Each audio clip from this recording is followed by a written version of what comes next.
அஸ்ஸலாமு அலைக்கும் வரஹ்மத்துல்லாஹி வபரகாத்துஹு. இன்னல் ஹம்தலில்லாஹ் நஹ்மதுஹு வ நஸ்தஈனுஹு வ நஸ்தக்ஃபிருஹு வ நஊது பில்லாஹி மின் ஷுரூரி அன்ஃபுஸினா வ மின் ஸய்யிஆத்தி அஅமாலினா. மை யஹ்திஹில்லாஹு ஃபலா முதில்ல லஹு வ மை யுضللஹு ஃபலா ஹாதிய லஹு. வ அஷ்ஹது அல்லா இலாஹ இல்லல்லாஹ் واشهد ان محمدا عبده ورسوله اما بعد فقد قال الله تعالى في القرآن العظيم والفرقان المجيد فاعوذ بالله من الشيطان الرجيم ان الله وملائكته يصلون على النبي يا ايها الذين آمنوا صلوا عليه وسلموا تسليما. கண்ணியத்திற்கும் பெருமதிப்பிற்கும் உரிய எல்லாம் வல்ல அல்லாஹுவின் நல்லடியார்களே, அல்லாஹுடைய பேரருளால் ரமலான் மாதத்தினுடைய பிற இரண்டின் இரவு தொழுகையை நிறைவேற்றியவர்களாக மார்க்க சொற்பொழிவு கருத்துக்களை அறிந்து கொள்ள வேண்டும் என்கிற உயர்ந்த சிந்தனையில் நாம் அனைவரும் அல்லாஹுடைய ஆலயத்தில் ஒன்று திரண்டிருக்கிறோம். இந்த நல்ல தருணத்தில் பெருமானார் ஸல்லல்லாஹு அலைஹி வஸல்லம் அவர்கள் ஏன் நேசிக்கப்பட வேண்டியவர் என்கிற தலைப்பில் இன்றிலிருந்து இன்ஷா அல்லாஹ் தொடர்ச்சியாக ஒரு 4 நாட்கள் நபிகள் பெருமகனார் நேசிக்கப்படுவதற்கான காரணம் என்ன என்பதை ஒரு சில மார்க்க விடயங்களோடு நாம் அறிந்து கொள்ள கடமைப்பட்டு இருக்கிறோம். பெருமானார் ஸல்லல்லாஹு அலைஹி வஸல்லம் என்கிற இந்த இறை தூதர் அவருடைய இயற்பெயர் என்று நாம் அறிந்து வைத்திருப்பது முஹம்மது ஸல்லல்லாஹு அலைஹி வஸல்லம். இந்த இறை தூதர் வருவதற்கு முன்னால் மனிதகுலம் அனைத்துமே வழிகட்ட ஒரு பாதையில் இருந்தார்கள். மொழி வேறுபாடு இல்லாமல், நிற வேறுபாடு இல்லாமல், எந்த விதமான ஏற்றத்தாழ்வுகளுக்கு இடமளிக்காமல் மனிதகுலம் அனைத்துமே சஃபா உஃப்ரத்தி மினன்னார், நரகத்தினுடைய விளிம்பில் இருந்தார்கள்.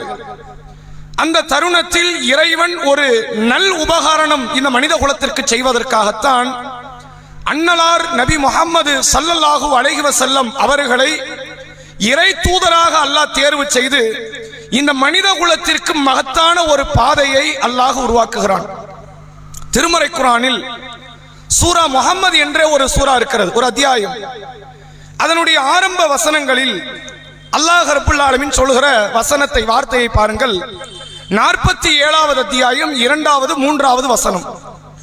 வல்லதீன ஆமனு வ அமிலு ஸாலிஹாத், யார் ஈமான் கொண்டு நல்ல அமல்கள் செய்கிறார்களோ. இதோட முடிஞ்சிருச்சுல, நமக்கு தேவை ஈமான், நல்லமல்.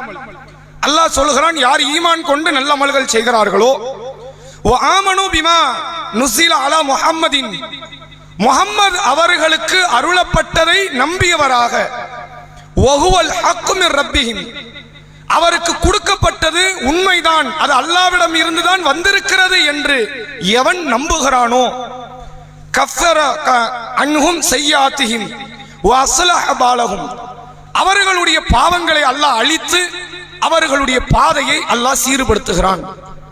அல்லாஹ் என்ன சொல்றான் அப்படின்னா, ஈமான் கொண்டு நல்லதை செஞ்சா நீ சொர்க்கம் அப்படின்னு பேசல.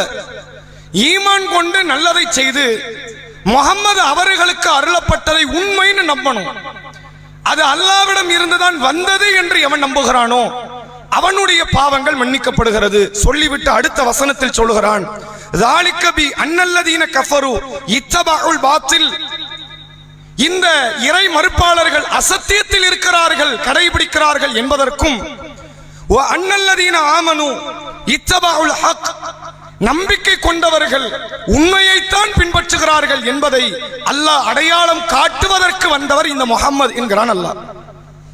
முஹம்மது நபியினுடைய நோக்கம் எந்த நோக்கத்திற்கு குர்ஆன் அருளப்பட்டதோ அந்த நோக்கத்திற்கு வந்தவர் முஹம்மது.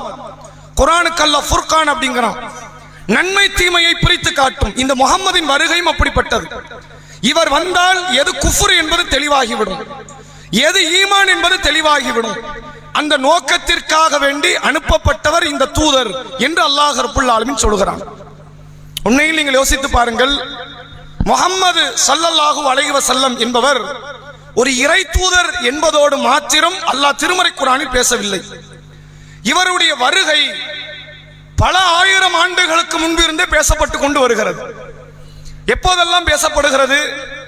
இப்ப நேற்றைய தினத்தில் தராவி இந்த இரவு தொழுகையில் சில குர்ஆனுடைய ஆயத்துகளை ஓதினார்கள். அதில் ஒரு ஆயத்து சொல்லப்பட்டது.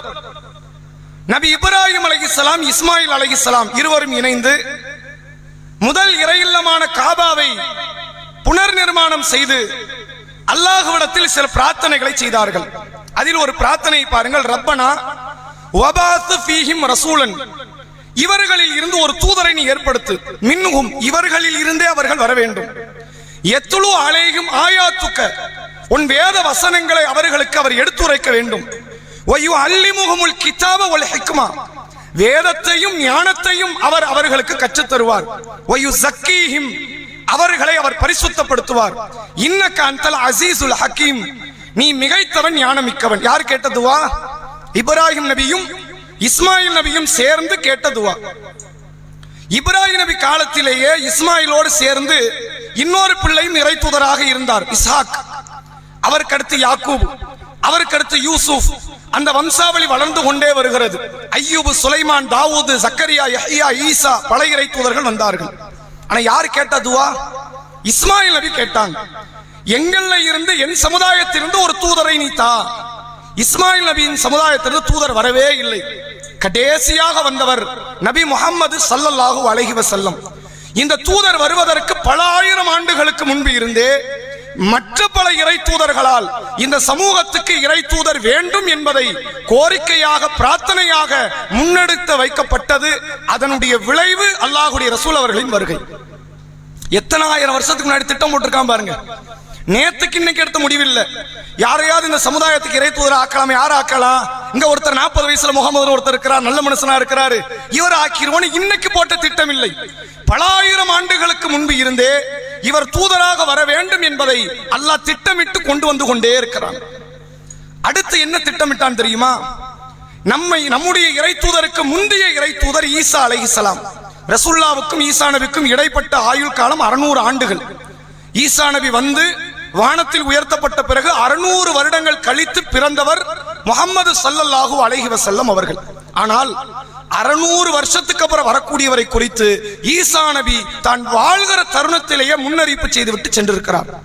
அதையும் திருமறை குர்ஆனில் சூரா சஃப் என்கிற 61வது அத்தியாயத்தில் அல்லாஹ் சொல்கிறான்.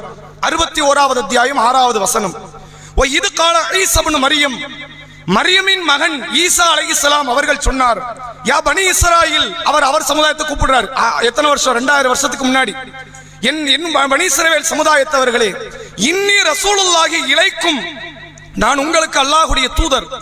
முஸத்திக் கல்லிமா பைன யதைய மின தௌராத், எனக்கு முன்னால் வந்த தௌராத்தை உண்மைப்படுத்தக்கூடியவன் நான். அதுக்கு முன்னாடி மூசா நபி வந்துட்டு போயிட்டாங்கல்ல, மூசா நபிக்கு தானே தௌராத் வந்தது. அந்த தௌராத் உண்மை என்று சொல்லுவதற்கு வந்தவன் நான். என்னுடைய வேலை இதோடு முடிவதில்லை. அடுத்து தொடர்ச்சியாக ஈசா அலைஹிஸ்ஸலாம் அவர்கள் சொல்கிறார்கள், ஓ முபஷ்ஷிரம் பி ரசூலின் யஅதி மின் பாதி, எனக்கு பிறகு ஒரு தூதர் வர இருக்கிறார். இஸ்முஹு அஹமது, அஹமது என்கிற பெயருடைய ஒருவர் வர இருக்கிறார் என்று சொன்னவுடன் ஃபலம்மா ஜாஅஹும் பில் பையினாத் காலு ஹாதா சிஹ்ரு முபீன், தெள்ள தெளிவான சான்றுகளை ஈசா நபி எடுத்து வைத்த போது இது தெளிவான சூனியம் என்று அந்த மக்கள் சொன்னார்கள். ரசூலுல்லாஹ் பிறக்கிறதுக்கு 600 வருஷத்துக்கு முன்னாடியே வந்த ஒரு இறை தூதர், அஹமது என்கிற பெயருடைய ஒரு தூதர் இந்த சமுதாயத்துக்கு, மனித குலத்துக்கு தோற்றம் பெற இருக்கிறார், அவரை குறித்து நற்செய்தி சொல்ல நான் வந்திருக்கிறேன் என்று ஈசா அலைஹிஸ்ஸலாம் அவர்கள் சொல்கிறார்கள். எவ்வளவு பெரிய திட்டமிடலோடு கொண்டு வரான் பாருங்க. சரி, இதுக்கப்புறம் நேரடியாக ரசூலுல்லாஹ்வின் வருகையா? கிடையாது. அதுக்கு முன்னாடி ஒரு காரியத்தை மக்கா வாசிகளுக்கு முன்னால் அல்லாஹ் பட்டவர்த்தனமாக போட்டு உடைத்து காட்டுகிற ஒரு நிகழ்வு நடக்கிறது. நபிகளார் பிறப்பதற்கு முந்தைய நாட்களில், சரியாக அதே ஆண்டில், அந்த ஆண்டுக்கு பெயர் என்னன்னா ஆமுல் ஃபீல், யானை ஆண்டு என்று சொல்லி அழைப்பார்கள். ரசூலுல்லாஹ் வாழ்ந்த அரபுகுல மக்களுக்கு ஆண்டு எண்ணிக்கையெல்லாம் தெரியாது. இப்ப கிறிஸ்துவ மக்கள் நம்மளாம் 2026 சொல்றோம்ல, இயேசுநாதர் பிறந்ததை வைத்துத்தான் 2026. இயேசுநாதர் பிறந்த வருடத்திலிருந்து 1வது வருடம், 2வது வருடம், 10, 50, 100, 1000, 2000, 2026. ஹிஜ்ரின்னு வருது இல்ல, 1400 சொச்ச ஹிஜ்ரில போய்கிட்டு இருக்கும். நபிகள் பெருமகனார் நுபுவத்தை அடைந்து மதீனாவுக்கு ஹிஜ்ரத் செய்ததிலிருந்து அந்த வருஷம் தொடங்குது. அப்ப அரபுகுல மக்களுக்கு ஹிஜ்ரத்துக்கு முன்னாடி ஒரு வருஷமே கிடையாது. அவங்க எப்படி வருடத்தை கணக்கிட்டார்கள் என்றால் ஆமுல் ஃபீல், யானை ஆண்டுக்கு முன்பு யானை ஆண்டுக்கு பின்பு என்று அழைப்பார்கள். அது என்ன யானை ஆண்டு? மக்காவை சுற்றி இருக்கக்கூடிய எல்லா மக்கள், உலகத்தில் வாழக்கூடிய அத்தனை மக்களுமே தங்களுக்கான ஒரே வழிபாட்டு இடமாக அன்றைய காலத்தில் கருதி கொண்டிருந்தது இந்த காபா மட்டும்தான். ஆனால் இந்த காபாவை விட தலை சிறந்த ஒரு ஆலயத்தை கட்ட வேண்டும் என்ற ஒரு பெரிய வேட்கையோடு செயல்பட்ட ஒரு மன்னன் அப்ரஹா என்று அழைக்கப்படுகிற ஒரு மன்னன். பள்ளிவாசலை அவன் கட்டுறான். தன் பள்ளிவாசலை நோக்கி மக்களை எல்லாம் அழைக்கிறான். யாரும் ஏறெடுத்து பார்க்கல. காபாவுக்கு இருக்கிற அந்த மதிப்பை, கண்ணியத்தை, மாண்பையெல்லாம் உடைச்சிட முடியாது. எத்தனை ஆயிரம் ஆண்டுகள் பழமை பெற்ற ஒரு ஆலயம். திடீர்னு இன்னைக்கு ஒருத்தன் பள்ளிவாசலை கட்டுற, அந்த பள்ளிவாசலுக்கு வேணா யாரும் வரல. இவன் என்ன நினைக்கிறான், நம்ம பள்ளிக்கு வரணும்னா நம்ம பள்ளியை கட்டினா மட்டும் காணாது, அந்த பள்ளி தகர்த்துட்டா வேலை முடிஞ்சிடும் அப்படின்னு படைகளை திரட்டி கொண்டு காபாவை அழிப்பதற்காக வருகிறான். இந்த ஆண்டில் தான் முஹம்மது ஸல்லல்லாஹு அலைஹி வஸல்லம் அவர்கள் பிறக்கிறார்கள். இந்த சம்பவத்துக்கு அப்புறம் பிறக்கிறாங்க. சரிங்களா? இந்த சம்பவம் சும்மா நடக்கல. எவனோ ஒருத்தன் வந்தான், அல்லாஹ் அழிச்சான், சும்மா பண்ணல. இதுல ஒரு பெரிய திட்டமிடலை அல்லாஹ் ரப்புல் ஆலமீன் ஏற்படுத்தி இருக்கிறான்.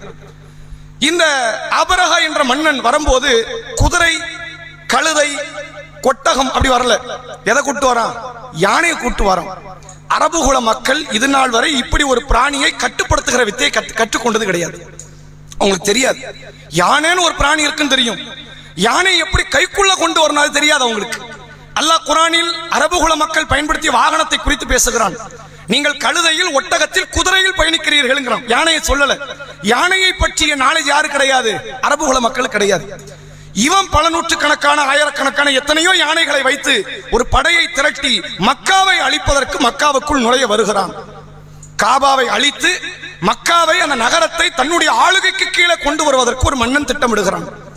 பிற்காலத்தில் அல்லாஹ் வசனத்தை இறக்குகிறான். சூரா ஃபீல், அலம் தர கைஃப ஃபஅல ரப்புக பி அஸ்ஹாபில் ஃபீல். நபியே, யானை படையை உமது இறைவன் என்ன செய்தான் என்று உங்களுக்கு தெரியுமா? ஒருத்தன் வாரான், அப்ப தூதரே இல்லை உலகத்துல. கரெக்டா? அந்த நேரத்தில் உலகத்தில் தூதர் இல்லை. மக்காவை காப்பாற்ற வேண்டிய அவசியம் இல்லை அல்லாஹ்க்கு. ஆனா அல்லாஹ் காப்பாற்றுகிறான். இதெல்லாம் என்ன காரணம்னா, மக்காவின் மீது உள்ள ஒரு கரிசனை இல்லை. தூதர் முஹம்மது ஸல்லல்லாஹு அலைஹி வஸல்லம் அவர்கள் உள்ள தூதரா வருவதற்கான அடித்தளம் இது. இவன் வருகிறான் படையை திரட்டி கொண்டு. அல்லாஹ் என்ன செய்கிறான்? கூட்டம் கூட்டமாக பறவைகளை அனுப்புகிறான். யானை பெருசா பறவை பெருசா? யானை தான் பெருசு. வலிமையிலும் ஆற்றலிலும் யானை தான் பெருசு. பறவைகளை அல்லாஹ் அனுப்புகிறான். அது சுடப்பட்ட கற்களை தூக்கி எறிகிறது. அந்த கூட்டம் அனைத்துமே மெல்லப்பட்ட வைக்கோலை போன்று அழிந்து நாசமாகிறார்கள். இது வரலாற்று சிறப்பு மிக்க ஒரு பாடம். உலகத்துக்கு அல்லாஹ் என்ன பாடம் உணர்த்துறான் தெரியுமா? ஏன் மக்காவுக்குள்ள எவனும் காலடி எடுத்து வைக்க முடியாதுன்னு காட்டுறான். யார் வர்றதுக்கு முன்னாடி? முஹம்மது ஸல்லல்லாஹு அலைஹி வஸல்லம் அவர்கள் பிறப்பதற்கு முன்னால் எனது மக்கா நகரத்துக்குள்ள யாரும் காலடி எடுத்து வைக்க முடியாது என்பதை அல்லாஹ் அந்த மக்காவாசிகளுக்கு உணர்த்துகிறான். அன்று அந்த வருடம் பிறந்தவர் முஹம்மது ஸல்லல்லாஹு அலைஹி வஸல்லம். ஒரு 40 ஆண்டுகள் கடக்கிறது. அவர் இயல்பான ஒரு வாழ்க்கை. திருமணம் முடிக்கிறார், பிள்ளைகளை பெற்று எடுக்கிறார், வியாபாரம் பண்றார், ஆடு மாடுகளை மேய்க்கிறார். இது மாதிரியான ஒரு இயல்பான வாழ்க்கை வாழ்ந்துவிட்டு திடீரென்று தன்னை தூதுவர் என்று அறிவிப்பு செய்கிறார். பெரும் எதிர்ப்பை மக்காவில் சந்திக்கிறார். ஏராளமான சித்திரவதைகள், இவரை பின்பற்றிய பல மக்கள் கொல்லப்படுகிறார்கள். தாங்கிக் கொள்ள முடியாமல் இவரும் இவரை பின்பற்றிய மக்களும் மக்காவில் இருந்து மதீனா என்கிற நகரத்திற்குள் செல்கிறார்கள். மதீனாவில் 8 ஆண்டுகள் ஆட்சி அமைத்து யுத்தங்களை சந்தித்து ஜக்காத்தை வசூல் செய்து ஏழை பணக்காரன் வேறுபாடற்ற ஒரு தலை சிறந்த தூய்மையான ஒரு ஆட்சியை நிலைநாட்டுகிறார் முஹம்மது ஸல்லல்லாஹு அலைஹி வஸல்லம் அவர்கள். இதுக்கப்புறம் தான் ரசூலுல்லாஹ் படை திரட்டி கொண்டு மக்காவை வெல்லுவதற்கு மக்காவுக்குள்ள நுழைய வராங்க. மக்கா காஃபிர்லாம் பார்த்துக்கிட்டு இருக்கிறான். இவர் பிறக்கிற வருஷம் தான் ஒருத்தன் வந்தான், ஆபரகான்னு ஒருத்தன். இவராது ஒட்டகத்தை தூக்கிட்டு வரான், அவன் யானையை தூக்கிட்டு வந்தான். அவனை மண்ணோட மண்ண ஆக்கிட்டான் அல்லாஹ். இப்ப இவர் என்ன கதிக்கு ஆளாகிறார் என்று பார்ப்போம்னு வெயிட் பண்ணிக்கிட்டு இருக்கிறான். அவன் ஏன் அடிக்கல தெரியுமா? பத்ர்ல அடித்தவன், உஹதில அடித்தவன், ஹந்தக்கில அடித்தவன், இன்ன பிற யுத்த களத்தில் எல்லாம் ஆயுதங்களை தாங்கி நின்றவன் இங்க தாங்க முடியாம கிடையாது. அவன் என்ன பார்க்கிறான்னா, அவர் வந்துட்டாரு, மக்காவுக்குள்ள படை திரட்டி கொண்டு வந்தால் ஆபரகாவுக்கு நடந்த அதே நிகழ்வு இந்த முஹம்மதுக்கு நடக்கும் என்று எதிர்பார்த்து கொண்டிருக்கிறான். நபிகள் பெருமகனார் மக்கா நகரத்திற்குள் காலடி எடுத்து வைக்கிறார்கள். எந்த பிரச்சனையும் இல்லை, யுத்தக்களம் நடக்கல, எல்லாம் விடவிடத்துட்டான். இவர்கிட்ட உண்மை இருக்கிறது என்பதை அவன் புரிந்து கொள்கிறான். ஏனென்றால் இதே காபாவை அழிக்க, இதே காபாவை கைப்பற்ற, மக்காவை ஆளுகைக்கு கீழே கொண்டு வருவதற்கு ஒரு ஏறத்தாழ 58 ஆண்டுகள் 60 ஆண்டுகளுக்கு முன்பாக ஒருவன் வந்தான். அவனை சின்னாபின்னமாக ஆக்கிய இறைவன் இவரை இந்த பூமிக்குள்ளே நுழைய அனுமதி அளிக்கிறான் என்றால் இவர் உண்மையில் இறை தூதர் தான், இறைவனால் அனுப்பப்பட்டவர் தான் என்பதை அந்த மக்கள் அத்தனை பேரும் ஏற்றுக்கொண்டு மக்கா நகரத்தில் வாழ்ந்த அத்துணை காபிர்களும் கலிமாவை மொழிந்து இஸ்லாத்தை ஏற்றுக்கொண்டார்கள் என்பது வரலாறு. சும்மா யானை படை கூட்டு வரல, அல்ல அந்த படையை உள்ள கொண்டு வர வச்சு அதை அழிச்சு அதை உலகத்துக்கே சான்றாக்கி அதை திருமறை குர்ஆனில் ஒரு ஆயத்தாக ஒரு வசனமாக அத்தியாயமாக இறக்கி, எதற்காக இதெல்லாம்? என் தூதர் இப்ப உள்ள வருவார், அவர் அழிக்கப்படலைங்கிறதுல இருந்து தெரிஞ்சுக்கலாம் அவரை நான் அனுப்பி இருக்கிறேங்க. நான் அனுப்பலன்னா என்ன செஞ்சிருக்கணும்? ஆபிரகாமுக்கு ஏற்பட்டது முகமதுக்கு ஏற்பட்டிருக்கணும். ஆபிரகாமுக்கு ஏற்பட்டது இவருக்கு ஏற்படலைன்னு என்ன அர்த்தம்? அவனை நான் அனுப்பல, இவரை நான் அனுப்பி இருக்கிறேன், இவர் என் தூதர் என்பதை அல்லாஹ் உணர்த்துவதற்காக எவ்வளவு பெரிய ஏற்பாடு பாருங்க. இப்ராஹிம் நபியினுடைய பிரார்த்தனை, இஸ்மாயில் நபியினுடைய பிரார்த்தனை, ஈசா நபியினுடைய முன்னறிவிப்பு, இது மட்டுமில்லாமல் இவ்வளவு பெரிய ஏற்பாடுகள் வேலைப்பழுக்கள் அத்தனையும் செய்து ஒரு மனிதருக்காக இவ்வளவு ஹரிதம் பண்ணியிருக்கான். ஒரு ஆளை கொஞ்சம் கொஞ்சமா செதுக்கி எடுத்திருக்கிறான்ல. இந்த தூதரை இயல்பான வாழ்க்கையில மக்களை வாழ வச்சிருக்கலாமா இல்லையா? அலி ரலியல்லாஹு அவர்கள் மது அருந்தக்கூடியவர், இஸ்லாத்துக்கு முன்னாடியும் சரி மது தடுக்கப்படுவதற்கு முன்னாலும் சரி. ஆனா அவர் நல்லவர் தானே, யாருக்கு மாற்றம் இல்லை. அலி ரலியல்லாஹு அவர்கள் தலை சிறந்தவர். ஹம்சா ரலியல்லாஹு அவர்கள் மது அருந்தினார்கள். அப்துர் ரஹ்மான் பின் அவுஃப் சொர்க்கவாசி, அவர் மது அருந்தி இருக்கிறார். அபூ தல்ஹா மது அருந்தி இருக்கிறார். பல நபித்தோழர்கள் அறியாமை காலத்தில் விபச்சாரம் செய்திருக்கிறார்கள். பல நபித்தோழர்கள் அறியாமை காலத்தில் வட்டி வாங்கி இருக்கிறார்கள். பல நபித்தோழர்கள் அறியாமை காலத்தில் கொலை செய்திருக்கிறார்கள். இத்தனை பெரும் கொடிய காரியங்களில் ஈடுபட்டவர்கள் சஹாபாக்களாக மாறியவுடன் அவர்களை புனிதர்களாக மனிதர்களில் சிறந்தவர்களாக ஏற்றுக்கொண்ட நாம் ஏன் முகமது நபி ஏற்றுக்க மாட்டோமா? ஆனா அல்லாஹ் இந்த தூதரனுடைய கண்ணியத்தை அவருடைய பிறப்பில் இருந்து பாதுகாத்து கொண்டு வரோம். இவர் ஒரு பொய் பேச மாட்டார், இவர் ஏமாற்ற மாட்டார், இவர் திருட மாட்டார், எந்த அந்நிய பெண்ணுடைய நிழலை கூட மிதிக்க மாட்டார், யாரிடத்திலும் எந்த வேற ஒரு களவு காரியத்தில் ஈடுபட மாட்டார், மது அருந்த மாட்டார், விபச்சாரம் புரிய மாட்டார். எல்லா நேரத்திலும் இவர் அப்பளக்கற்ற ஒழுக்கம் உள்ளவராக இருப்பார் என்பதை உணர்த்தி இந்த தூதுவர் இவர் உண்மையில் அல்லாஹ்வுடைய ரசூல் தான் என்று அல்லாஹ் பட்டத்தை சூட்டி இவரை பின்பற்றுங்கள், நீங்கள் நேர்வழி பெறலாம் என்று உலக மக்களுக்கு ஒரு சான்றாக இந்த தூதரை அல்லாஹ் காட்டுகிறார். இவர் ஏன் நேசிக்கப்படுறாருங்கிறதுக்கு முன்னாடி இவர் எவ்வளவு முக்கியமான ஒரு சூழ்நிலைகளுக்குள்ளே இவர் அகப்பட்டு இருக்கிறார் என்பதை நீங்கள் பாருங்க. எல்லா இடத்திலும் அல்லாஹ் பாதுகாப்பு கொடுக்கிறான். ரசூல்லா மேல கண்ணியத்துல ஒரு இழுக்கு வந்து விடக்கூடாது. ஒரு சின்ன தவறு இவர் 10 வயதில் செய்தார் கூட காட்ட முடியாது. 10 வயசுல விவரம் தெரியுமா? அந்த நேரத்தில் இவர் தவறு செய்தார் என்று கூட காட்ட முடியாது. இவர் கவனக்குறைவில் ஒரு பாவத்தில் தீமையில் அசிங்கத்தில் ஈடுபட்டார் என்று காட்ட முடியாது. எல்லாவற்றையும் அல்லாஹ் ஏற்பாடு செய்தது இவர் உண்மையாளர், இவர் இறை தூதர், இவர் அல்லாஹ்வால் அனுப்பப்பட்டவர் என்பதை காட்டுவதற்கு இத்தனை பெரும் காரியங்களை அல்லாஹ் அமைத்திருக்கிறார். இந்த தூதரை அல்லாஹ் எப்படியெல்லாம் புகழ்றான் தெரியுமா? குர்ஆன்ல நமக்கு அல்லாஹ் ரப்புல் ஆலமீன் திருமறை குர்ஆனில் சொல்லுகிறான் பாருங்கள். 9வது அத்தியாயம் சூரா தௌபா 128வது வசனம். லகத் ஜாஅக்கும் ரசூலும் மின் அன்ஃபுசிக்கும், உங்களில் இருந்து ஒரு தூதர் உங்களுக்கு வந்து விட்டார். அவர் யாரு? வானத்திலிருந்து குதிச்சவர் கிடையாது, உங்களிடத்திலிருந்து வந்தவர். அஸீஸுன் அலைஹி மா அனித்தும், நீங்கள் சிரமப்படுவது அவருக்கு பாரமாக இருக்கும். உங்க மொழி இல்லை, உங்க நிறம் இல்லை, உங்க காலம் இல்லை, உங்க தேசம் இல்லை, ஆனா நீ கஷ்டப்பட்ட அவருக்கு வலிக்கும். அல்லாஹ் நம்மளை பார்த்து பேசுறான். உன்னுடைய கஷ்டம் பெருமானாருக்கு வழியாக இருக்கும். அது மட்டுமில்லை, அல்லாஹ் தொடர்ச்சியாக அடுத்து பேசுகிறான் பாருங்கள்.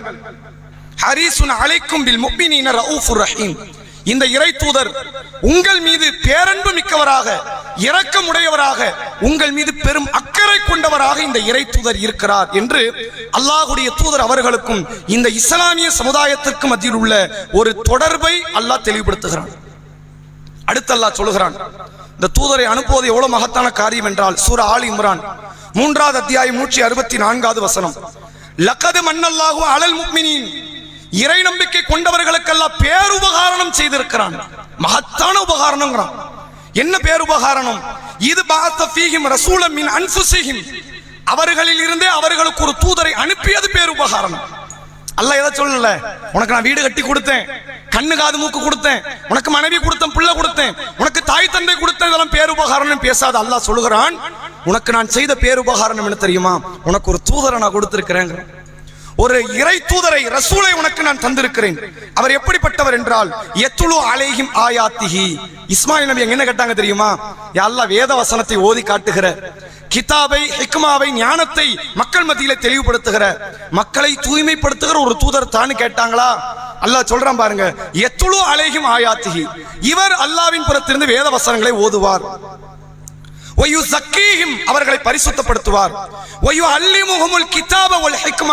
வேதத்தை ஞானத்தை அவர் கற்றுத் தருவார். இஸ்மாயில் நபி என்னெல்லாம் கேட்டாங்களோ அத்தனை தகுதி ஒட்டுமையாக இருக்கக்கூடியது இந்த முகமது நபி இடத்தில் என்று சொல்லிட்டு அடுத்து சொல்றான் பாருங்க, இவர் வருவதற்கு முன்னால் பகிரங்க வழிகேட்டில் நீங்கள் இருந்தீர்கள். நான் ஒருத்தர் இவரை கொடுத்திருக்கிறேனே, இவர் வரதுக்கு முன்னாடி மனித குலம் எப்படி இருந்தது?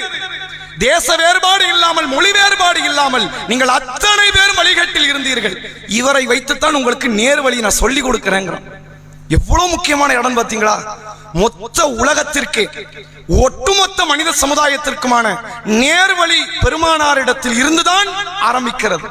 அடுத்து அல்லாஹ் சொல்கிறான் 21வது அத்தியாயம் சூரா அன்பியா 107வது வசனம், ஒமா அர்சல்னாக இல்லா ரஹ்மத்தல் லில் ஆலமீன், அகிலத்தாருக்கு இவரை அருளாகத்தான் நாம் வழங்கி இருக்கிறோம். யாருக்கு நல்லா சொல்றான்? மனிதர்களுக்குன்னு சொல்லல. மனிதர்கள் ஜின்னு தவறிடும்ல, ஜின்னையும் சேர்த்து இணைத்து சொல்கிறான். அகிலத்தாருக்கு இவர் ஒரு அருள் கொடை. இவர் எப்படி வழங்கி இருக்கிறேன்? ஒருத்தருக்கு அருளாக இன்னொருத்தருக்கு பெரும் பாரமாக இருக்கவே மாட்டார். அபூஜகளுக்கும் இவர் அருள் கொடை தான். ஆனா அந்த ஷைத்தானுக்கு தெரியல இவரை அருளாக பார்ப்பதற்கு. அபூ லஹபுக்கு இவர் அருள் கொடை, உத்பா ஷைபாவுக்கு இவர் அருள் கொடை, உமையாவுக்கு இவர் அருள் கொடை. ஆனால் அவர்கள் இவரை அருளாக பார்க்கவில்லை. அப்படித்தான் இன்னைக்கு சமுதாயத்தில் அதிகமான மக்கள் இந்த பெருமானாரை ஒரு சாதாரண மக்கள் மத்தியில் தத்துவ ஞானியாக பார்க்க தெரிந்த இவர்களுக்கு இவரை அருள் கொடையாக யாருக்கும் பார்க்க தெரியவில்லை. உண்மையில் ஒரு ஈமான் கொண்டவனை சுரண்டி பார்க்கணும்னு வைங்க, வேற எந்த காரியத்தில் ஈடுபடணும் அவசியம் இல்லை. பள்ளியை இடிச்சா கூட இந்த ஈமான் கொண்டவன் கொஞ்சம் அமைதியாக அவனுடைய காரியத்தில் ஈடுபட்டு கொண்டே இருப்பான்.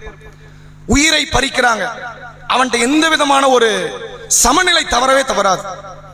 ஆனால் பெருமானார் விமர்சிக்கப்படுகிறார் அப்படின்னா இவனால தாங்கி கொள்ள இருக்க முடியாது. நுபுத் சர்மா அப்படின்னு சொல்லி பாஜகவினுடைய ஒரு செய்தி தொடர்பாளர், அவங்க செய்தி சேனல்ல பேசிக்கிட்டு இருக்கும் போது நபிகளாரினுடைய ஆயிஷா நாயகியினுடைய திருமண வாழ்க்கையை கொச்சைப்படுத்துகிற விதத்தில் பேசினார். ஆனால் அதுக்கு முன்னாடி இந்தியா நிம்மதியாக இருந்துச்சு, எல்லா இடத்திலும் முஸ்லிம்கள் அடி உதைகளுக்கு ஆளாக்கப்பட்டார்கள். அதையெல்லாம் பார்க்காமல் இந்த ஒரு வார்த்தை உலக மக்களை எல்லாம் கொதித்தெழ வைத்தது. இன்னசென்ட் ஆஃப் முஸ்லிம் என்ற பெயரில் அமெரிக்காவில் ஒரு குறும்படம் ஒன்றை தயாரித்தார்கள், ஷார்ட் பிலிம். நபிகள் பெருமகனாருக்கு உருவத்தை கற்பித்து நபிகளாரை ஒரு மோசமான ஒரு நபரை போன்று எல்லா விதமான அருவருக்கத்தக்க செயல், இன்னைக்கு எப்ஸ்டீன் ஃபைல்ஸ்ல வந்துச்சுல, அந்த மாதிரியான ஒரு நபரை போன்று பெருமானாரை காட்டி ஒரு திரைப்படத்தை வெளியிட்டார்கள். உலகமே கொதிச்சது. இதுவரைக்கும் உலகம் இப்படி ஒரு போராட்டத்தை ஆர்ப்பாட்டத்தை சந்தித்தது கிடையாது. எத்தனையோ பெரிய அநியாயம் நடந்திருக்கு. பாலஸ்தீனத்தை 2 வருஷம் யுத்தம் நடந்துச்சு, அதுக்கு நடக்காத போராட்டம் எதுக்கு நடந்துச்சு? ஒரே ஒரு குறும்படத்துக்கு நடந்துச்சு. உலகம் முழுக்க கொதித்தெழுந்தார்கள். காரணம், இந்த பெருமானார் ஸல்லல்லாஹு அலைஹி வஸல்லம் அவர்களை வெறும் தலைவராக, ஒரு இமாமாக, ஒரு இறை தூதராக மட்டும் பார்க்காமல் உயிரில் ஓடக்கூடிய குருதியாக, உயிர் ஓட்டமாக இந்த பெருமானாரை நாம் பார்த்து கொண்டிருக்கிறோம். அல்லாஹ் திருமறை குர்ஆனில் நபிகள் பெருமகனாரை குறித்து சொல்கிற இன்னொரு வார்த்தையை பாருங்கள். சூரா அல் அஹ்ஸாப் 33வது அத்தியாயத்திலே அல்லாஹ் ரப்பல் ஆலமீன் சொல்கிறான், அந்நபியு அவுலா பில் முஃமினீன மின் அன்ஃபுஸிஹிம். இந்த இறை நம்பிக்கை கொண்டவர்களுக்கு இந்த நபி இருக்கிறாரே உயிரை விட மேன்மையானவர். உயிர் பெரிதா பணம் பெருசானா இவனுக்கு உயிர் பெருசு, உயிர் பெருசா அம்மா பெருசானா இவனுக்கு உயிர் பெருசு, உயிர் பெருசா புள்ள பெருசா இவனுக்கு உயிர் பெருசு, உயிர் பெருசா நபி பெருசான்னு கேட்டா இவனுக்கு நபிதான் பெருசும்பான். அப்படி ஒரு இடத்தில் இந்த பெருமானாரை இவர்கள் வைத்திருக்கிறார்கள் என்று அல்லாஹ்வுடைய திருமறை குர்ஆன் சொல்லுகிறது. நபிகளார் ஒரு இடத்தில் சொன்னார்கள், வல்லதி நஃப்ஸி பி யதிஹி, எனது உயிர் எவன் கையில் இருக்கிறதோ அவன் மீது ஆணையிட்டு சொல்கிறேன், லா யுக்மினு அஹதுக்கும் ஹத்தா அகூன அஹப்ப இலைஹி மின் வாலிதிஹி வ வலதிஹி வன்னாஸி அஜ்மாஇன். மக்களே, உங்களில் யாரும் இறை நம்பிக்கை கொண்டவர்கள் இல்லை. எப்போது நீங்கள் இறை நம்பிக்கை கொண்டவர் ஆவீர்கள் தெரியுமா? உங்களை பெற்ற பெற்றோர்களை விட, நீங்கள் பெற்றெடுத்த பிள்ளைகளை விட, உலகத்தில் இருக்கிற எல்லா மக்களை விட இந்த தூதரை, இந்த முஹம்மதை, என்னை நீங்கள் நேசத்திற்குரியவராக ஆக்காத வரை நீங்கள் ஒருபோதும் ஈமான் கொண்டவர் இல்லை. நாங்கள் சொல்லுவோம், ஒரு முறை உமர் ரதியல்லாஹு ரசூலுல்லாஹ் அழைக்கிறாங்க. அழைத்து கேட்கிறாங்க, உமரே உலகத்திலே உங்களுக்கு ரொம்ப பிடிச்சது யாரு? உமர் இந்த ஒளித்து மறைத்து பேசுற நபர் இல்லை, என்ன மனசுல படுதோ அதை வார்த்தையாக வெளியிட்டு விடுவார். அவர் சொல்றாரு, அல்லாஹ்வுடைய தூதரே, உலகத்திலேயே முதல்ல பிடிச்சது என்ன பிடிக்கும், ரெண்டாவது உங்களை பிடிக்கும். அதானே யதார்த்தம். நம்ம தண்ணியில மூழ்கிறோம், உம்மாவை மூழ்குதுன்னா நம்ம காப்பாத்துறதுக்கு அப்புறம் தான் உம்மாவை காப்பாற்றணும். அதானே யதார்த்தம். அப்படித்தானே பண்ணுவோம். உம்மான்ற அந்த எண்ணம்லாம் அப்ப வராது, நான் என்ன காப்பாற்றணுங்கிற சிந்தனை. அந்த யதார்த்தத்தை உணர்ந்து கொண்டு உமர் ரதியல்லாஹு சொல்றாங்க, முதல்ல என்ன பிடிக்கும், பிறகு உங்களை பிடிக்கும். நாங்க ரசூலுல்லாஹ் சொன்னாங்க, உமரே, என்னை விட உலகத்தில் உங்களுக்கு வேறு யாரும் நேசத்துக்குரியவராக இருக்கக்கூடாது, நீங்க கூட உங்களை கூட நீங்க அப்படி நேசிக்க கூடாது, அப்படி இல்லைன்னா நீங்க ஈமானிய வட்டத்துக்குள்ள வர முடியாது அப்படின்னா உடனே உமர் ரதியல்லாஹு அவங்க சொன்னாங்க, அல்லாஹ்வுடைய தூதரே, அப்படி என்றால் என்னை விட நீங்கள் தான் இனி எனக்கு நேசத்துக்குரியவர்கள் என்று சொன்னார். இந்த தூதரை குறித்து திருமறையில் இன்னும் பல இடங்களில் அல்லாஹ் ரப்பல் ஆலமீன் பேசுகிறான். அதில் ஒரு அற்புதமான இன்னொரு இடம் சூரா அல்-அஅராஃப் 7வது அத்தியாயம் 157வது வசனம். அல்லாஹ் சொல்கிறான் பாருங்கள், அல்லதீன யத்தபிஊன ரசூலன் நபியல் உம்மி, எழுத படிக்க தெரியாத இந்த நபியை, இந்த ரசூலை இவர்கள் பின்பற்றுகிறார்கள். சஹாபாக்களை சொல்றான். அல்லதி யஜீதுனஹு மக்தூபன் இன்தஹும் ஃபித் தௌராத்தி வல் இன்ஜீல், இவரை பற்றி தௌராத்தில் இன்ஜீலில் எழுதப்பட்டு இருப்பதை இவர்கள் பார்க்கிறார்கள். கண் கூட இருக்கு, தௌராத்தில் இவர் பேர் வந்திருக்கு, இன்ஜில்ல இவர் பேர் வந்திருக்கு, இவரை பற்றி சொல்லப்பட்டு இருக்கிறது, அதை அவர்கள் பார்க்கிறார்கள். சொல்லிட்டு அல்லாஹ் சொல்றான், யஅமுருஹும் பில் மஅரூஃப், இவர் அவர்களுக்கு நன்மை ஏவுகிறார். வ யன்ஹாஹும் அனில் முன்கர், தீமைகளை விட்டு அந்த மக்களை இவர் தடுத்துக் கொண்டிருக்கிறார். வ யுஹில்லு லஹும் த்வைபாத், தூய்மையானதை இவர் ஹலாலாக்குகிறார். வ யுஹர்ரிமு அலைஹிமுல் ஹபாயிஸ், எதுவெல்லாம் அசுத்தமானதோ அதை விட்டும் இந்த மக்களை அவர் தூரப்படுத்துகிறார். வ யதஉ அன்ஹும் இஸ்ரஹும் வல் அக்லால் அல்லத்தி கானத் அலைஹிம், இவர்கள் மீது பிணைக்கப்பட்டிருக்கிற ஜாதிய வேறுபாடு, இன வேறுபாடு, நிற வேறுபாடு, மொழி வேறுபாடு, ஆண் பெண் என்ற வேறுபாடு, இது போன்ற விலங்குகளை அறுத்தெறிந்து இந்த மக்களை ஓரணியின் பால் கொண்டு வந்து நிறுத்துகிறார் என்று அல்லாஹ் ரப்பல் ஆலமீன் சொல்லிவிட்டு அல்லாஹ் சொல்றான் பாருங்க, தூதரை மட்டும் மையப்படுத்தி வெற்றியை பற்றி பேசுறேன். வெற்றி அடையணும் என்ன செய்யணும், யாருக்கிட்ட கேட்டாலும் குர்ஆனை கடைபிடிக்கணும் அப்படிம்பாங்கல்ல.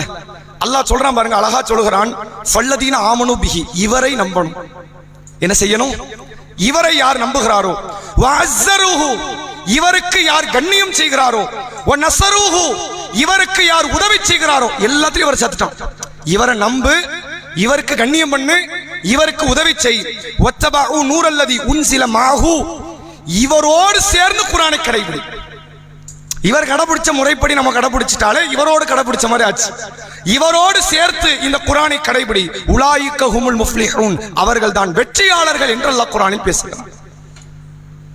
வெற்றியாளருக்கு 4 பண்பை சொல்றான், 4மே இவரை பத்தி தான் பேசுறான். இவரை நம்பு, இவருக்கு கண்ணியம் செய்யி, இவருக்கு உதவி செய்யி, இவரோடு சேர்ந்து குர்ஆனை கடைபிடி, நீ மறுமையில் எங்க இருப்ப, சொர்க்கத்தில் இருப்பாய், நீ வெற்றி அடைவாய் என்று அல்லாஹ் ரப்பல் ஆலமீன் பேசுறான். ஒரு தூதர் தான், ஒரு நபர் தான், அல்லாஹ் ரப்பல் ஆலமீன் இந்த நபரை விட இஸ்லாம் தான் முக்கியம்னு பல இடத்துல பேசியிருக்கான். அது ஒரு பக்கம். ஆனால் இந்த நபருக்கு கண்ணியத்தை எங்க கொண்டு போய் வைக்கிறான் பாருங்க. இவர் வருவதற்கு முன்னால் இஸ்மாயில் நபி துஆ செய்திருக்கிறார். இவர் வருவதை குறித்து ஈசா நபி அறிவிப்பு செய்திருக்கிறார். இவர் பிறப்பதற்கு முன்பாகவே யானைப்படை என்ற ஒரு கூட்டத்தை கொண்டு வந்து அல்லாஹ் அழித்து, மக்காவுக்குள்ள என்னுடைய நபரை தவிர எவனுக்கும் இல்லை உள்ள இடம் இல்லை என்று அல்லாஹ் நிரூபித்திருக்கிறான். இந்த தூதரை நம்பி இவருக்கு கண்ணியம் செய்து, இவருக்கு அருள் புரிந்து, இவருக்கு உதவி செய்து, இவரோடு அருளப்பட்ட அந்த திருமறை குர்ஆனை யார் கடைபிடிக்கிறாரோ அவர்கள் வெற்றியாளர்கள்ங்கிறான். இவர்தான் அகிலத்தாருக்கு அருள் கொடைங்கிறான். இவர்தான் உங்கள் மீது பெரும் இரக்கம் உடையவர் என்கிறான். இவரை நான் உனக்கு கொடுத்தது இருக்குது மனித குலத்துக்கு செய்த மகத்தான பேர் உபகாரம்ங்கிறான். இவரை ஒருத்தன் தன் உயிரை விட மேன்மையாக மதிக்கலைன்னா அவன் ஒருபோதும் ஈமான் கொண்டவன் இல்லை அப்படின்னு மார்க்கம் சொல்லுது. யார் இந்த முஹம்மது? அப்படி இவரை நம்முடைய உள்ளத்தில் தாங்க வைக்க வேண்டிய அளவிற்கு என்ன காரியத்தை செய்தார்? இவர் அந்த சஹாபாக்கள் மத்தியில் வாழ்ந்த நிகழ்வுகள் என்ன? பண்புகளால மட்டும்தான் இவர் நம்முடைய உள்ளத்துக்கு வந்தார் நீங்க நினைக்கிறீங்களா? நற்குணம், ரசூலுல்லாவின் பொறுமை, ரசூலுல்லாவினுடைய சகிப்புத்தன்மை, ரசூலுல்லாவினுடைய தான சிந்தனை, தர்ம சிந்தனை, அப்படின்னா அது மாதிரி நிறைய பேர் இருக்காங்கல்ல. ரசூலுல்லாஹ் அளவுக்கு இல்ல, ரசூலுல்லாஹ் 100னா ஒரு 5-10 செய்யற ஆட்கள் இருக்கு, உண்டா இல்லையா? அவங்கள நீங்க அப்படியே நேசிக்கிறீங்க? நேசிக்கல இல்ல. அப்ப பண்புகளால் நம்ம ரசூலுல்லாவை நேசிக்கல. அப்ப ரசூலுல்லாவின் வழிபாடு காரணமா கால்கள் வீங்க தொழுதார்கள், ரசூலுல்லாஹ் பல நாட்கள் நோன்பு நோற்றார்கள், ரசூலுல்லாஹ் ஏராளமான அமல்களில் ஈடுபட்டார்கள். அப்படிதான் நிறைய பேர் ஈடுபடுறாங்கல்ல. நபி அளவுக்கு இல்ல, ஆனா செய்யறாங்களா இல்லையா? அவங்கள நம்ம அப்படி நேசிக்கிறோமா? நபி பண்பில் என்றைக்கும் உச்சாணிதான், அது மாற்றம் இல்லை. ஆனால் பண்புகளால் நபியை நாம நேசிக்கல. நபி என்றைக்கும் வழிபாட்டில் உச்சாணிதான், ஆனால் வழிபாட்டால் நபியை நேசிக்கல. உண்மையில் நாம நேசிப்பதற்கு என்ன காரணம்? திருமறை குர்ஆன் இந்த நபியை நம்மோடு எந்த அளவிற்கு இணைத்து பேசுகிறது என்பதை இதனுடைய தொடர் செய்திகளை வரக்கூடிய வார நாட்களில் நாம் அறிந்து கொள்வோம். வாஹிரு தஅவானா அல்ஹம்துலில்லாஹி ரப்பில் ஆலமீன். இந்த 2 தகவல் நாளைக்கு இன்ஷா அல்லாஹ். சஹருடைய முடிவு 5:24. இன்னைக்கு என்ன நேரமோ அதான் நாளைக்கும். நாளைக்கு இஃப்தாருடைய நேரம் 6:28 அதே நேரம். நேற்று ஒரு திக்ர் சொன்னோம். என்ன திக்ர் ஞாபகம் இருக்கா? சுப்ஹானல்லாஹி வல்ஹம்துலில்லாஹி வலா இலாஹ இல்லல்லாஹு அல்லாஹு அக்பர் சொன்னீங்களா? இன்ஷா அல்லாஹ் தொடர்ச்சியா சொல்லுங்க. ரமலான் மட்டும் இல்ல, எல்லா காலத்திலும் சொல்வதற்கு முயற்சி செய்யுங்க. இதுக்கு என்ன சிறப்பு? உலகத்தை விட சிறந்தது. பெருமானார் ஸல்லல்லாஹு அலைஹி வஸல்லம் அவங்க சொல்றாங்க, இந்த வார்த்தை நான் சொல்லுவது சூரியன் எதன் மீது உதித்து மறைகிறதோ அந்த உலகத்தை விட எனக்கு சிறந்தது அப்படிங்கிறாங்க. இப்ப இன்னைக்கு நாம பார்க்க வேண்டிய ஒரு முக்கியமான அமல். இன்னைக்கு என்ன தினம்? ஜும்மா நாள். மக்ரிப்ல இருந்து ஜும்மாவுடைய தினம் ஆரம்பித்து விட்டது. அல்லாஹ் திருமறை குர்ஆனில் சொல்கிறான், யா அய்யுஹல்லதீன ஆமனு ஸல்லு அலைஹி சல்லிமு தஸ்லீமா. இந்த தூதர் மீது ஈமான் கொண்டவர்களே நீங்கள் ஸலவாத்தை சொல்லுங்கள். அல்லாஹ் ஸலவாத்தை கொடுக்கறான், வானவர்கள் ஸலவாத்தை கேட்கறாங்க, நீங்களும் கேளுங்க அப்படின்னு அல்லாஹ் சொல்றான். நபிகள் பெருமகனார் தன் மீது ஸலவாத்தை சொல்ல சொல்லி இந்த மக்களுக்கு ஏவி இருக்கிறார்கள். அதுக்கு என்ன கூலி தெரியுமா? மன் ஸல்ல அலைஹி ஸலாத்தன், யார் ஒரு முறை என் மீது ஸலவாத்தை அல்லாஹ்விடத்தில் வேண்டுகிறாரோ ஸல்லல்லாஹு அலைஹி அஷ்ரன், 10 முறை அல்லாஹ் அவருக்கு அருள் புரிகிறான். அந்த அருள் எப்படி இருக்கும் தெரியுமா? குடும்ப பிரச்சனையா, அதனுடைய தீர்வு ஒரு அருளா இருக்கலாம். உங்களுக்கு சொந்த வீடு இல்லை, வியாபாரம் இல்லை, தொழில் இல்லை, பொருளாதாரம் இல்லை, அது கிடைப்பது ஒரு அருளா இருக்கலாம். உங்களுக்கு உடல் ஆரோக்கிய குறைபாடுகள் இருக்கிறது, அந்த தீர்வாவது ஒரு அருளாக இருக்கலாம். பிள்ளை இல்லைங்கிறவங்களுக்கு பிள்ளை ஒரு அருளா இருக்கலாம். நேர்வழி பாதையில் நடப்பது ஒரு அருளாக இருக்கலாம். அல்லாஹ்விடத்தில் நாளை மறுமையில் சொர்க்கத்தை அடையிறது ஒரு அருளா இருக்கலாம். பாவங்கள் மன்னிக்கப்படுறது ஒரு அருளா இருக்கலாம். எத்தனை அருள் தருவானா? 10 தருவான். எதனாலும் தருவான். பொதுவா ஒரு அள்ளி தூக்கி கொடுக்கும் போது மனிதனே கொஞ்சம் கூடுதலா கொடுத்துறான். படைச்சவன் எப்படி கொடுப்பான்? ஒரு ஸலவாத்தை சொல்லுங்கள், 10 முறை 10 அருளை நீங்கள் அல்லாஹ்விடத்திலிருந்து பெற்றுக்கொள்ளலாம். அந்த வார்த்தை அல்லாஹும்ம ஸல்லி அலா முஹம்மத் வ அலா ஆலி முஹம்மத் கமா ஸல்லைத அலா இப்ராஹிம் வ அலா ஆலி இப்ராஹிம் இன்னக ஹமீதும் மஜீத். அல்லாஹும்ம பாரிக் அலா முஹம்மத் வ அலா ஆலி முஹம்மத் கமா பாரக்த அலா இப்ராஹிம் வ அலா ஆலி இப்ராஹிம் இன்னக ஹமீதும் மஜீத். அர்த்தம் ரொம்ப இலகுவானது.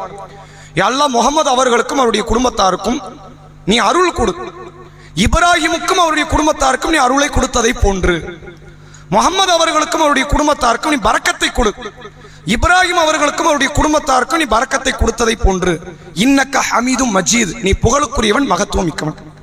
இதான் அதனுடைய அர்த்தம். ஒண்ணுமே இல்லை. இப்ராஹிம் நபி கொடுத்த மாதிரி என் தூதர் கூடிய அல்லாஹ், அவ்வளவுதான் அந்த ஸலவாத்தினுடைய அர்த்தம். இதை ஒரு முறை நாம சொன்னா அல்லாஹ்ட்ட 10 அருள் கிடைக்கும்.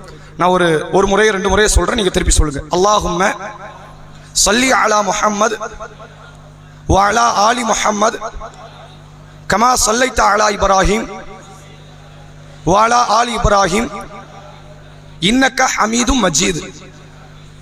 அல்லாஹும்ம பாரிக் அலா முஹம்மத் வ அலா ஆலி முஹம்மத் கமா பாரக்த அலா இப்ராஹிம் வ அலா ஆலி இப்ராஹிம் இன்னக ஹமீதும் மஜீத்.